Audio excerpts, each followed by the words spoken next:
हरे कृष्णा। सभी भक्तों का स्वागत करना चाहेंगे हमारे साप्ताहिक भगवत गीता के 7वें अध्याय के चर्चा सत्र में। प्रारंभ करते हैं प्रार्थना से। ओम प्रपन्न पारिजाताय तोत्र वेत्रैकपाणये ज्ञानमुद्राय कृष्णाय गीतामृतदुहे नमः। ओम अज्ञानतिमिरान्धस्य ज्ञानाञ्जनशलाकया चक्षुरुन्मीलितं येन तस्मै श्रीगुरवे नमः।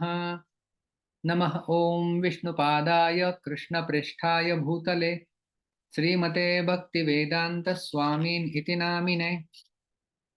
नमस्ते सारस्वते देवे गौरवाणी प्रचारिणे निर्विशेष शून्यवादी पाश्चात्य देशतारिणे।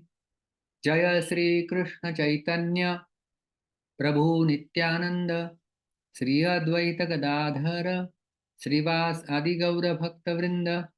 हरे कृष्ण कृष्ण कृष्ण हरे हरे, हरे राम राम राम हरे हरे। हरे कृष्णा। तो हमारे पिछले सत्र में हमने भगवद गीता के 7वें अध्याय के 29वें श्लोक पर चर्चा की थी। जरा मरण मोक्षाय मामाश्रित्य यतन्ति ये ते ब्रह्म तद्विदुः कृत्स्नम् अध्यात्मं कर्म चाखिलम्। जरा मरण मोक्षाय, जन्म और मृत्यु इस चक्र से मोक्ष पाने के लिए ये माम आश्रित्य, जो मेरा आश्रय लेकर के यतन्ति प्रयत्न करते हैं, साधन करते हैं, ते वे लोग विदुहु जानते हैं। किसे जानते हैं? तीन चीजों को जानते हैं।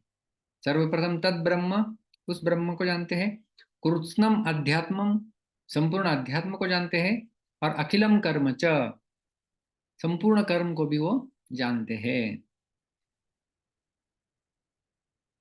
तो इस 29वें श्लोक में तीन चीजों को जानते हैं ऐसी बात कही गई थी। और आज हम आखिरी श्लोक देखने वाले हैं, उसमें भी तीन चीजों का वर्णन भगवान करेंगे। तो इसको जो हमने देखा था, जरा मरण मोक्षाय, जरा का अर्थ होता है बुढ़ापा, बुढ़ापा और मृत्यु से मोक्ष पाने के लिए। तो आपको याद होगा 7वें अध्याय के 16वें श्लोक में जो है वो हमने देखा था, चतुर्विधा भजन्ते माम जनाः सुकृतिन अर्जुन आर्त जिज्ञासु अर्थार्थी। तो ये जो तीन है सकाम भक्त है, पहले इनका वर्णन किया था भगवान ने। और इस श्लोक में वो चौथे प्रकार का सकाम भक्त अर्थात मोक्ष कामी का वर्णन करते हैं। ऐसा विश्वनाथ चक्रवर्ती ठाकुर अपनी टीका में बताते हैं। तो जरा और मरण, इनसे मोक्ष पाना चाहिए। ये गीता में अलग अलग जगह भी भगवान ने बताया है, जैसा कि हमने देखा था 13वें अध्याय में। जो ज्ञान है वास्तव में, इंद्रियार्थेषु वैराग्यम अनहंकार एव च जन्म मृत्यु जरा व्याधि दुख दोषानुदर्शनम। कि जन्म मृत्यु जरा और व्याधि, इनके दुख जो है उनको अच्छे से देखना, उनका अनुदर्शन करना, ये ज्ञान का एक अंग यहाँ पर 13वें अध्याय में भगवान बताते हैं। ये माम आश्रित यतंती, जो मेरा आश्रय लेकर यत्न करते हैं। तो यहाँ आश्रय लेना और यत्न करना, इन दोनों बातों का कहने का तात्पर्य है कि मनुष्य अगर स्वयं यत्न करता है तो अभिमान आता है कि मैंने ऐसा किया। और अगर स्वयं यत्न न करके केवल भगवान के आश्रय से सब कुछ हो रहा है ऐसा मानता है, तो वो आलस्य और प्रमाद में लग जाता है। इसलिए दोनों बातें कही गई हैं।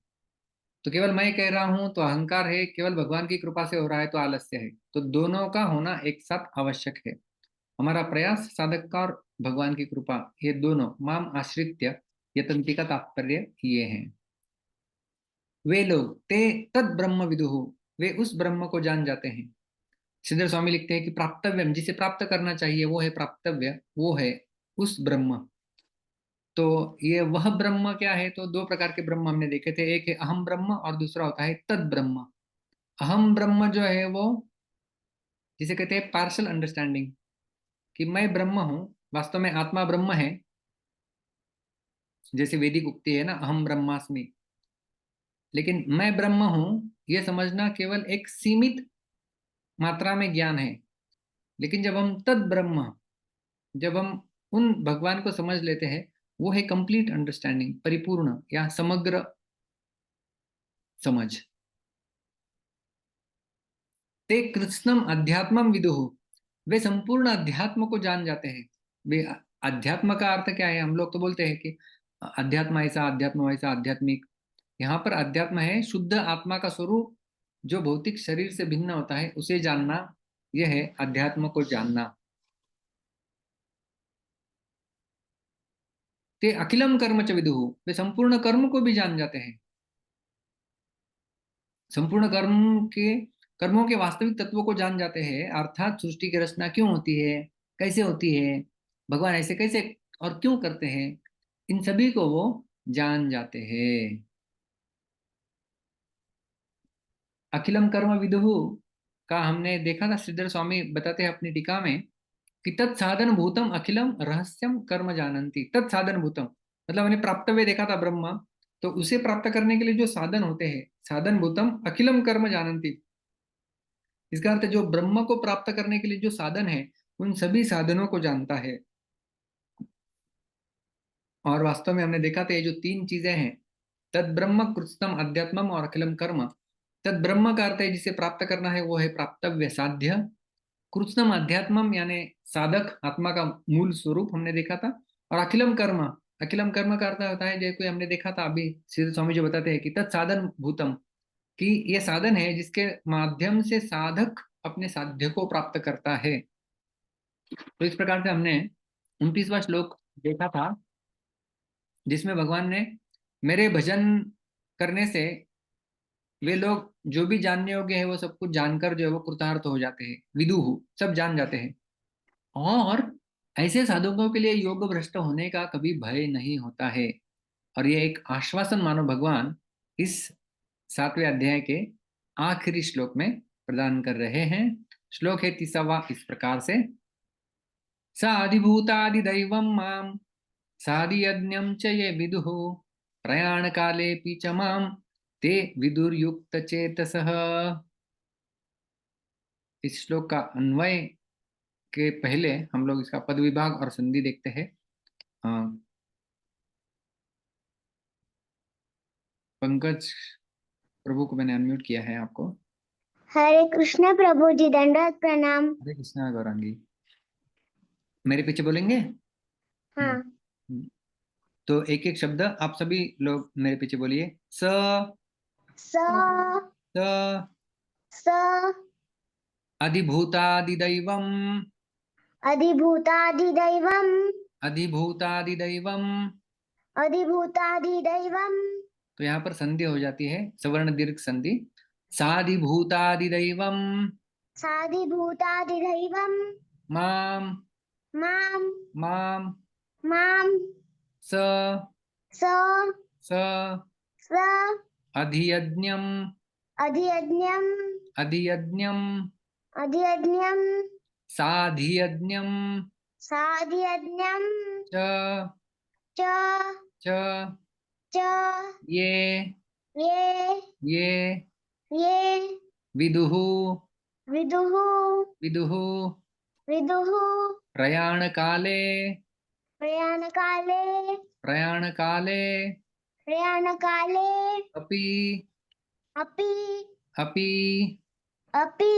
यहाँ पर भी संधि होती है, यहाँ पर अवग्रह आ जाता है, इंग पदांत अति, ये पाणिनि का नियम है, उसके अनुसार प्रयाण कालेपि प्रयाणकालेऽपि च च च च माम मां माम मां ते ते ते ते विदुः विदुः विदुः विदुः युक्तचेतसः युक्तचेतसः युक्तचेतसः।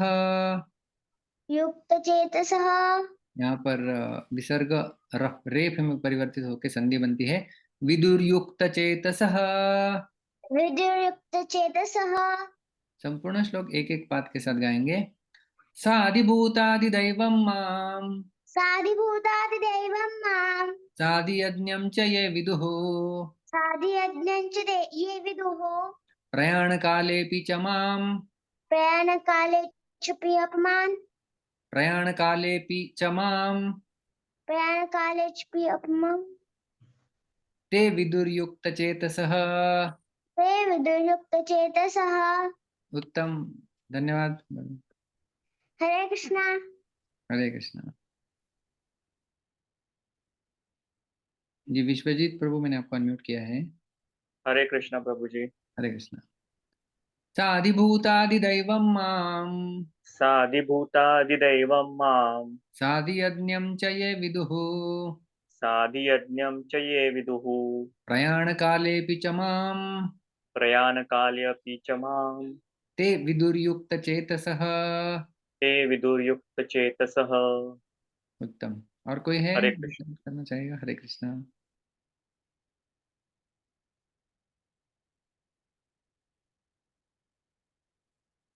जी नर नारायण प्रभु, मैंने आपको अनम्यूट किया है। साधिभूतादिदैवं मां साधियज्ञं च ये विदुः प्रयाणकालेऽपि च मां ते विदुर्युक्तचेतसः। हरे कृष्ण। धन्यवाद, धन्यवाद।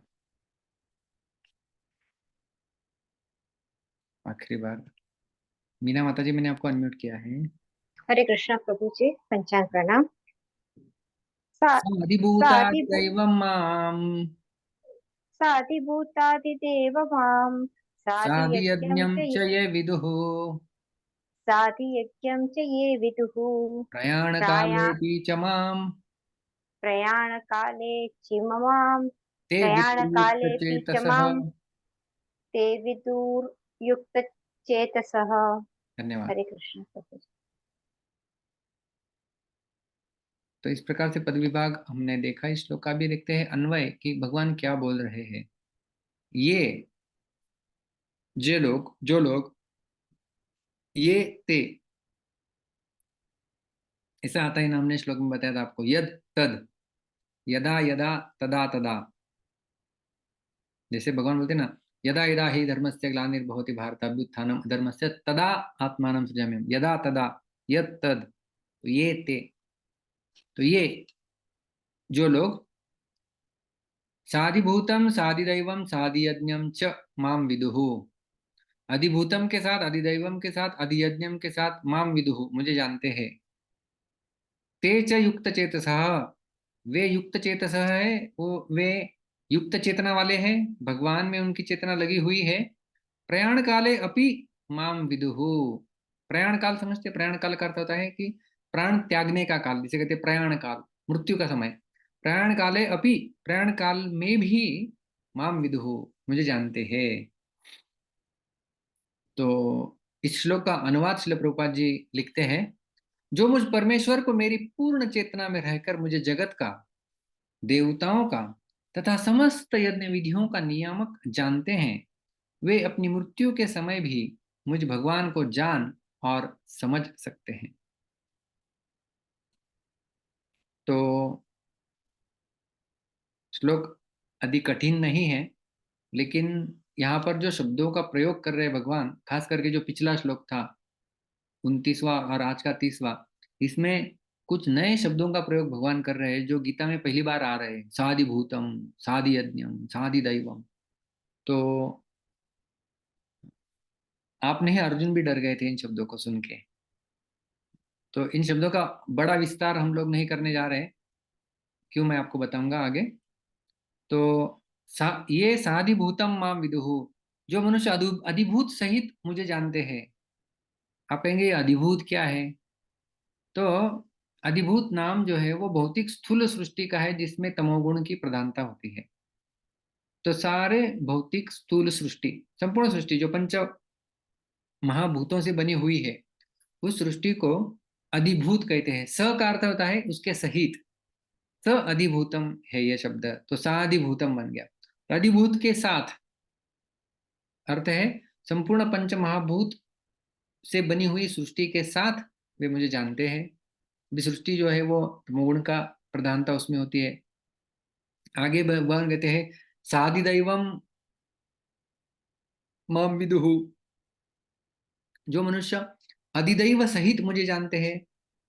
अधिदैव क्या है?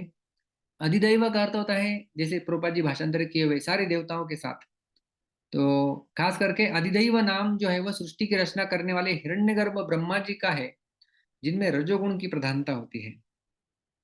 तो हिरण्यगर्भ ब्रह्मा जी जिन्होंने सृष्टि की रचना की है वो है आदि दैव, और जिनके अधीन सारे देवता होते हैं। तो सारे देवताओं के साथ ब्रह्मा जी के साथ जो मुझे जानते हैं वो है सादि दैवम।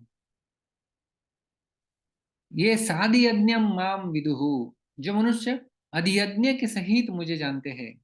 अधियज्ञ क्या है? अधियज्ञ नाम भगवान विष्णु का है, जो अंतर्यामी रूप से सब में व्याप्त है और जिनमें सत्वगुण की प्रधानता होती है। हम सब जानते हैं ना कि भगवान सब के हृदय में रहते हैं। गीता में भी भगवान कहेंगे आगे, सर्वस्य चाहम हृदि सन्निविष्टो, मैं सबके हृदय में स्थित रहता हूँ।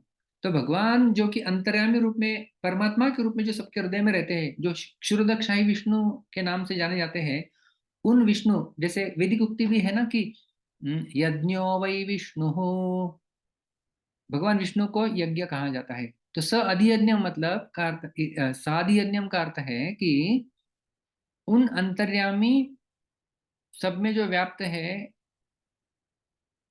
उन्हें भी वे जानते हैं। तो इस प्रकार साधिभूतम साधिदैवम साधियज्ञम, साधिभूतम का अर्थ हमने देखा संपूर्ण पंचमहाभूत रूपी सृष्टि को जानते हैं। साधिदैवम सृष्टि के निर्माता ब्रह्मा जी को और अन्य देवताओं को जानते हैं। और साधियज्ञम हर व्यक्ति के हृदय में स्थित परमात्मा के रूप में जो अंतर्यामी भगवान विष्णु है उन्हें भी वो जानते हैं। तो सृष्टि तमोगुण वाली, ब्रह्मा जी जो सृष्टि करते हैं वो रजोगुण का प्रतिनिधित्व करने वाले, और जो भगवान विष्णु वो सत्वगुण का प्रतिनिधित्व। तो तम रज और सत्व इन तीनों के साथ साथ भगवान को जानने वाले ये लोग। और वास्तव में भगवान के विश्व रूप में यदि हम लोग देखें, भगवान ने जो एक विराट रूप दिखाया था, जो 11वें अध्याय में वर्णन आता है उसका, तो उसमें अधिभूत मतलब अनंत ब्रह्मांड, अधिदैव अर्थात ब्रह्मा जी, और अधियज्ञ अर्थात विष्णु जी, ये सभी आए हैं। मतलब भगवान कृष्ण यदि ले तो उनमें सब कुछ आ जाता है। जैसे स्वयं अर्जुन भगवान को विश्वरूप देखने के पश्चात ये प्रार्थना अर्पण करते हैं 11वें अध्याय में, पश्यामि देवांस्तव देव देहे सर्वांस्तथा भूत विशेष संघान ब्रह्माणमीशं कमलासनस्थं ऋषिंश्च सर्वान् उरगांश्च दिव्यान्। वो कहते हैं पश्यामि, मैं देख रहा हूँ। क्या देख रहा हूँ? देवांश तव देव देहे, तव देव देहे, आपके देह में है देव, देवान मैं सभी देवों को देख रहा हूँ। सर्वांश तथा भूत विशेष संज्ञान, सारे भूतों को भी देख रहा हूँ, मतलब सारी जीवात्माओं को भी देख रहा हूँ। ब्रह्मांडमीशम कमलासनस्तम, कमलों के ऊपर आसनस्थ ऋषिंश्च, सारे ऋषि ब्रह्मा जी शिव जी इन सबको मैं देख रहा हूँ। उरगांश दिव्यान, अलग अलग सर्पों को मैं देख रहा हूँ। तो इस प्रकार से अर्जुन ने जो विश्वरूप देखा उसमें आदिभूत आदिदैव आदियज्ञ सबको देख लिया था। तो ये है इन तीन वस्तुओं का अर्थ। आगे भगवान कहते हैं ये ते च युक्त चेतसः, वे युक्त चित्त वाले होते हैं। युक्त चित्त मतलब जिनका चित्त युक्त है। युक्त ये युज धातु से आता है। युज धातु का अर्थ होता है जोड़ना। तो युक्त चेतस, जो जिनकी चेतना भगवान से युक्त है, भगवान से जुड़ी हुई है सदैव, उसे कहते हैं युक्त चित्त वाला पुरुष। अर्थात जो संसार के भोगों और संग्रह की प्राप्ति अप्राप्ति में समान रहने वाले हैं तथा संसार से सर्वथा उपरत होकर भगवान में लगे हुए हैं, वे पुरुष युक्त चेता होते हैं। तो ये है युक्त चेता वाले की परिभाषा। संसार में हर कोई व्यक्ति जो है वो भोग और संग्रह, जैसे गीता में ही भगवान कहे ना, भोग ऐश्वर्य प्रसक्तानाम तया अपहृत चेतसाम व्यवसायत्मिका बुद्धि समाधौ न विधीयते। दूसरे अध्याय के 44वें श्लोक में भगवान ने यह कहा था कि भोग और ऐश्वर्य की वृत्ति जो है वो व्यक्ति के चित्त का हरण कर लेती है, अपहृत चेतसाम, इसलिए व्यवसायत्मिका बुद्धि समाधौ न विधीयते, इसलिए उसकी व्यक्ति उसका फोकस नहीं होता भगवान के ऊपर और समाधि नहीं लग पाती, एक एकांत चित्त नहीं हो सकता। लेकिन यहाँ पर ऐसे भोग और संग्रह की कोई अभिलाषा ही नहीं है और संसार से उपरती हो गई है, उसका चित्त भगवान में केवल लग जाएगा, वो है युक्त चेतसः। तो ऐसा युक्त चित्त वाला व्यक्ति, उसके बारे में भगवान बोल रहे हैं कि प्रयाण काले अपिमाम विदुहु, अंतकाल में भी मुझे ही जानते हैं, अर्थात प्राप्त होते हैं। तो वह व्यक्ति अंतकाल में मुझे जानता है, ऐसा भगवान बताते हैं। तो ये युक्त चेता का लक्षण है, जिसकी चेतना युक्त है, भगवत भगवत तत्वमय बन गई है, वह व्यक्ति अपने अंतिम समय में भी भगवान को जान पा सकता है, जान सकता है, समझ सकता है, भगवान को प्राप्त कर सकता है। अर्जुन के मन में छठे अध्याय में, मतलब 7वें से पहले जो आता है छठा छठा अध्याय, उसमें एक प्रश्न आया था अर्जुन के मन में, जब भगवान ने योग साधना संपूर्ण वर्णन कर दी थी। अयति श्रद्धयोपेतो योगाचलित मानसः अप्राप्य योग संसिद्धिम काम गतिम कृष्ण गच्छति।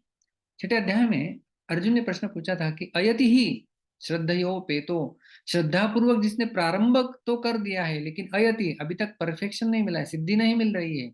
योगाचलित मानसः, जिसका मानस जिसका मन जो है वो योग से विचलित हो गया है, भ्रमित हो गया है।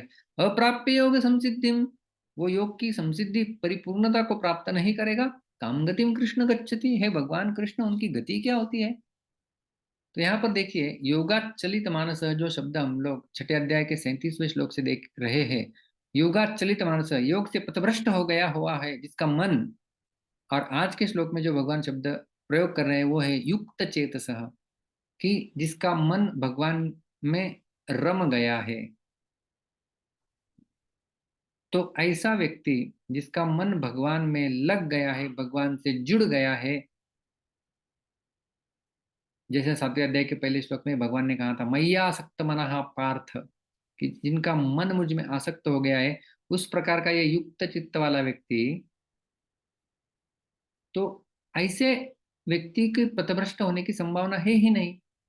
क्योंकि अर्जुन को ये जो योगी की पथभ्रष्ट होने की ये जो संशय उसके मन में आया था, कि उसने शुरू तो कर दिया लेकिन परफेक्शन सिद्धि नहीं मिली तो क्या होगा, लेकिन यहाँ पर भगवान बिल्कुल निसंशय उसको दूर कर रहे हैं कि ऐसा भक्त जो युक्त चित्त वाला है, पहले से भक्ति में रत है, वो मृत्यु समय पर भी वो मेरा स्मरण रख सकता है और मुझे जान सकता है। तो वास्तव में इस अध्याय की समाप्ति भगवान की इस घोषणा के साथ होती है कि जो पुरुष मुझे जानता है वह सब कुछ जानता है। आ रहा है आपको समझ में? ये दो श्लोकों को हम लोग जब ले 29 और 30, तो भगवान मानव बताते हैं समग्र समग्र रूप में वह व्यक्ति जान सकता है। तो यदि भगवान को जान ले तो सब कुछ जान लिया, ऐसा है। अभी जो अलग अलग विधियां होती है ना, कर्मयोग ज्ञान योग, उसके बारे में यदि हम लोग देखें तो कर्मयोगी और ज्ञान योगी भी जन्म मृत्यु से मुक्त होते हैं, किंतु भगवान के भक्त जन्म मृत्यु से मुक्त होने के साथ साथ भगवान के समग्र रूप को भी जानते हैं। यह अंतर होता है। क्यों? क्योंकि कर्मयोग और ज्ञान योग में प्रारंभ से ही अपनी साधना में उनकी निष्ठा होती है, किंतु भक्ति योग में प्रारंभ से ही भक्त जो है वो भगवान निष्ठ होता है, और भगवान निष्ठ होने से भगवान की कृपा उससे होती है, और भगवान ही कृपा करके अपने समग्र रूप का ज्ञान उसे कराते हैं। तो जो कर्मयोगी व्यक्ति होता है, ज्ञान योगी व्यक्ति होता है, जो जिसकी अभी तक भगवान ने 7वें अध्याय में आने से पहले जो भी भगवान ने चर्चा की है कर्मयोग और ज्ञान योग की, ये लोग भी जन्म मृत्यु से मुक्त होते हैं, लेकिन भगवान के समग्र रूप का ज्ञान उन्हें नहीं प्राप्त होता है। लेकिन भगवान का भक्त वो भगवान निष्ठ होता है, तो भगवान उसके ऊपर कृपा करके है और अपने समग्र रूप का ज्ञान भी उन्हें करा देते हैं। क्योंकि वो लोग जो होते हैं ना, कर्मयोगी और ज्ञान योगी, उनकी अधिक श्रद्धा स्वयं के साधना के ऊपर होती है, और भक्त की श्रद्धा भगवान की कृपा के ऊपर होती है। ये अंतर होता है।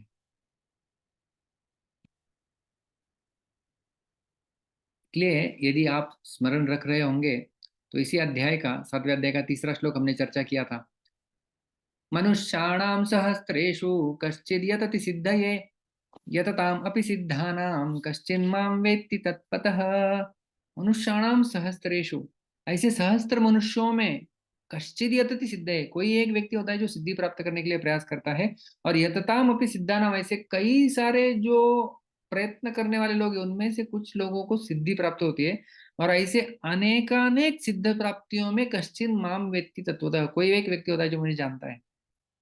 आपको याद होगा हमने सर्कल के अंदर सर्कल निकाल के इसकी चर्चा की थी कि पहले 84 लाख यूनिया, उसके अंदर मनुष्य, उसके अंदर धार्मिक मनुष्य, अधार्मिक मनुष्य, पशुवत मनुष्य, और आपको याद आ रहा होगा तो यदि आप देख सकते हैं उसको इमेजिन कर सकते हैं। तो ऐसे बहुत कम लोग होते हैं, ऐसा विरला ही कोई व्यक्ति होता है जो भगवान को कश्चिन माम वेत्ति तत्वतः, भगवान कहते हैं कि तत्वतः मुझे जाने का ऐसा व्यक्ति बहुत ही विरला होता है। लेकिन आज के श्लोक में जो 29-30 में हमने चर्चा की, यहाँ भगवान बताते हैं कि जो मेरी शरण लेता है वह मुझे समग्र रूप से जान लेता है। पहले बताया था कि ऐसा विरला ही कोई व्यक्ति है जो मुझे जानता है, माम वेत्ति तत्वतः, तत्वतः मुझे जानता है। और यहाँ पर हमें समझ में आता है कि भगवान की जो शरण लेता है वो मुझे समग्र रूप से जान लेता है। तो इसका अर्थ है कि भगवान को समग्र रूप से जानना है तो बिल्कुल सरल विधि है, भगवान की शरण ग्रहण करो। और ये वास्तव में संपूर्ण 7वें अध्याय का निचोड़ या निष्कर्ष हम लोग मान सकते हैं।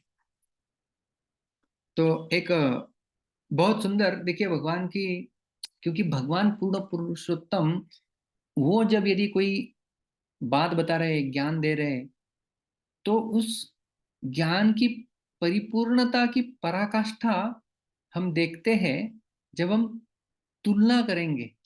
उदाहरण के तौर पे ये 2 श्लोक निष्कर्ष है 7वें अध्याय का, 29 और 30वां श्लोक। तो हमने जो पहला श्लोक लिया था 7वें अध्याय का, आप में से बहुत लोगों ने याद भी किया है। मयि आसक्त मनः पार्थ योगम युञ्जन्मदाश्रयः असंशयं समग्रं माम यथा ज्ञास्यसि तच्छृणु।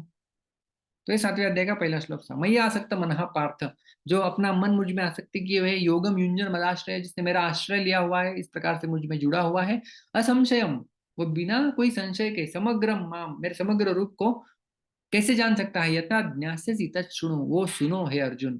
तो भगवान सुना रहे थे। अभी 29वें श्लोक में देखिए, जरा मरण मोक्षाय मामाश्रित्य तन्ति ये ते ब्रह्म तद्विदुः कृत्स्नम् अध्यात्मं कर्म चाखिलम्। यहाँ पर देखिए लाल शब्द में आपके लिए मैंने इंगित कर रखा है, मदाश्रय कह के जो भगवान ने प्रारंभ किया था, अभी माम आश्रित लेके उपसंहार कर रहे हैं उसी विषय का। तो शुरुआत में जो बात बता रही है वो मैंने आपको बताई है, और उसका निष्कर्ष ये है। तो सीधा सीधा कनेक्शन हो रहा है पहले श्लोक के साथ या आखिरी 2 श्लोकों की, जब हम तुलना करते हैं 29 और 30 की। तो मदाश्रय जो पहले श्लोक में बताया गया था वो माम आश्रित्य में उपसंहार हो रहा है। और जो भगवान ने समग्रम बात कही थी, समग्र मतलब संपूर्ण रूप से, आपको यदि याद है हमने पिछले श्लोक की चर्चा करते समय देखा था, ते ब्रह्म तद्विदुः कृत्स्नम, कृत्स्नम का शब्द का अर्थ मैंने आपको बताया था कंप्लीटली, परिपूर्ण रूप से। और अखिलम, ये भी हमने देखा था, सारे, अखिल, अखिल ब्रह्मांड नायक, सारी सृष्टि के मालक। तो अखिलम का अर्थ होता है संपूर्ण। तो समग्रम जो पहले श्लोक में है वो यहाँ पर हमें कृत्स्नम और अखिलम के रूप में मिल रहा है। उसके साथ साथ यदि हम लोग 30वां श्लोक भी देखते हैं, स अधिभूतादिदैवं मां साधियज्ञं च ये विदुः प्रयाण कालेऽपि च मां ते विदुर्युक्त चेतसः। तो युक्त चेतस मैंने आपको बताया, मयि आसक्त मनः, मयि आसक्त मनः, जिसका मन मुझ में आसक्त है, और यहाँ पर है युक्त चेतस, जो युक्त चेतना वाला है। तो ये हो गया ना, दोनों समान। और भगवान कहते हैं यथा ज्ञास्यसि, जैसे आप जान पाओगे उसे सुनो। तो यहाँ पर भी भगवान विदुः शब्द का प्रयोग करें, विदुः करते हैं जानना, वो कैसे जानते हैं। तो ज्ञास्यसि और विदुः ये दोनों एक ही शब्द है। तो इस प्रकार से हम लोग देख रहे हैं कि जो पहला श्लोक भगवान ने बोला था उसके सारे लगभग शब्द 29 और 30वें श्लोक में आ रहे हैं, और उनका प्रयोग करके भगवान मानो उपसंहार कर रहे हैं हमारे 7वें अध्याय का। तो इस प्रकार से हमने देखा था 28वें श्लोक में भगवान कहे थे कि येषां त्वन्तगतं पापम जनानां पुण्यकर्मणाम, कि जिन लोगों के पाप जो है वो समाप्त हो गए,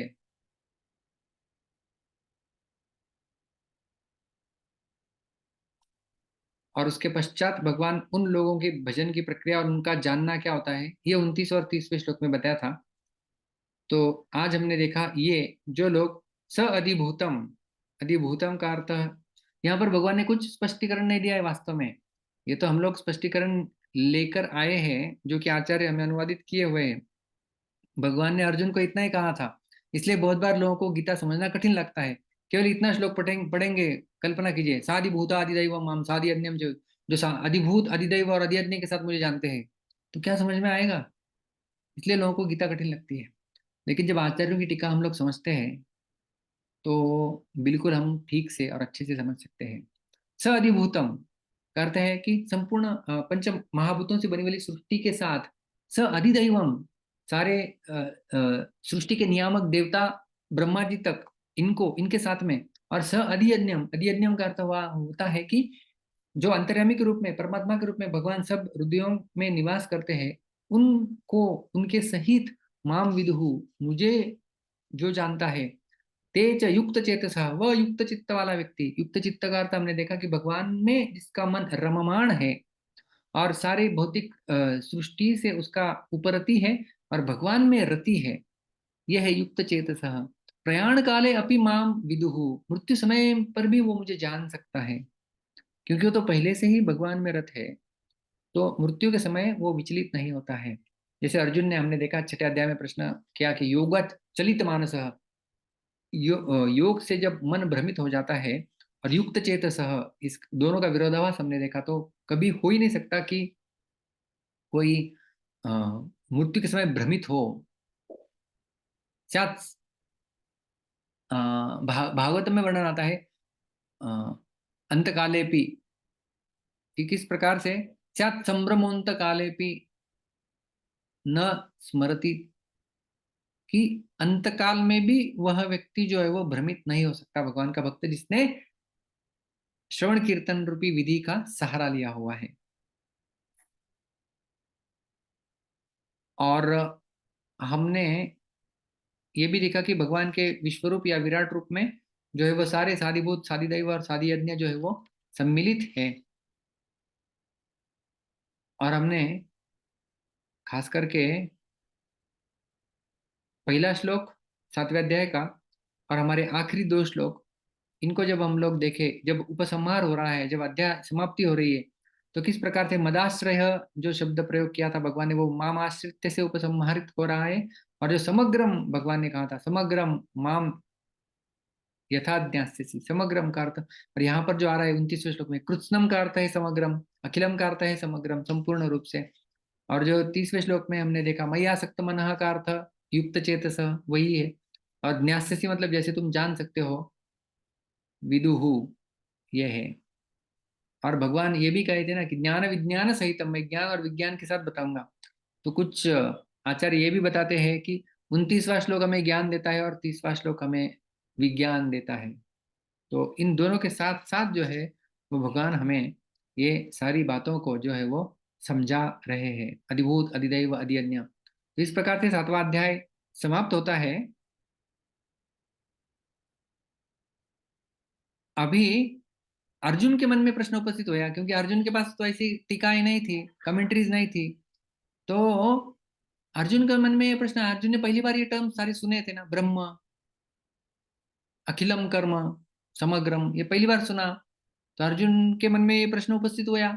तो अर्जुन प्रश्न उपस्थित करते हैं, किम तद ब्रह्म, यह ब्रह्म क्या है? तद ब्रह्म आपने बताया, किम तद ब्रह्म, किम अध्यात्म, अध्यात्म क्या है?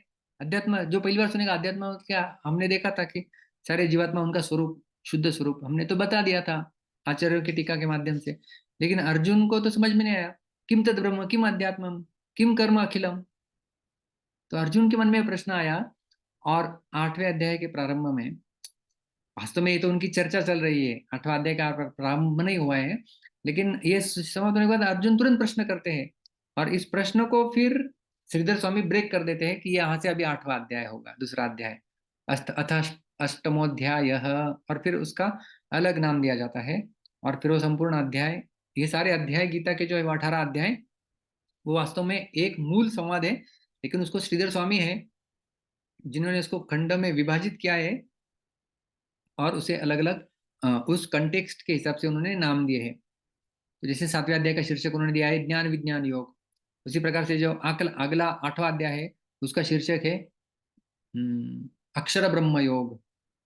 तो ये अक्षर ब्रह्म योग भी जो है वो उसमें खास करके जो 29वें और 30वें श्लोक में जो 3 संज्ञाएं भगवान ने बताई, वो अर्जुन के प्रश्न के रूप में पहले प्रस्तुत किए जाएंगे और भगवान उनका उत्तर देते। फिर भगवान क्या कहते हैं कि तद ब्रह्म का अर्थ क्या है, अध्यात्म का अर्थ क्या है, ये साधि यज्ञम साधि भूतम क्या है, इनका वर्णन भगवान जो है वो आगे करेंगे। तो हमारे पिछले जो 29वां सत्र हुआ और आज हमने 29वां श्लोक पूर्ण किया है, तो हमारा जो अगला सत्र होगा उसमें हम संपूर्ण 7वें अध्याय का विवरण देखेंगे कि पहले श्लोक, आज तो हमने केवल पहला श्लोक और उसका 29-30वें श्लोक के साथ क्या संबंध है वो देखा, लेकिन हमारे अगले अगले सोमवार के सत्र में हम लोग संपूर्ण सारे जो 30 श्लोक है उनकी श्रृंखला कैसे चल रही है, कैसे भगवान अर्जुन को बता रहे हैं, उसको हम लोग ठीक से समझेंगे, प्रयास करेंगे एक सेशन में संपूर्ण अध्याय का रिवीजन हो और उसके पश्चात हम 8वें अध्याय में जो है वो प्रवेश करेंगे। बहुत बहुत धन्यवाद। हरे कृष्णा। ग्रंथराज श्रीमद् भगवद गीता की जय, श्रील प्रभुपाद की जय। किसी का कोई प्रश्न है तो आप हैंड रेज कर सकते हैं। You can take the question.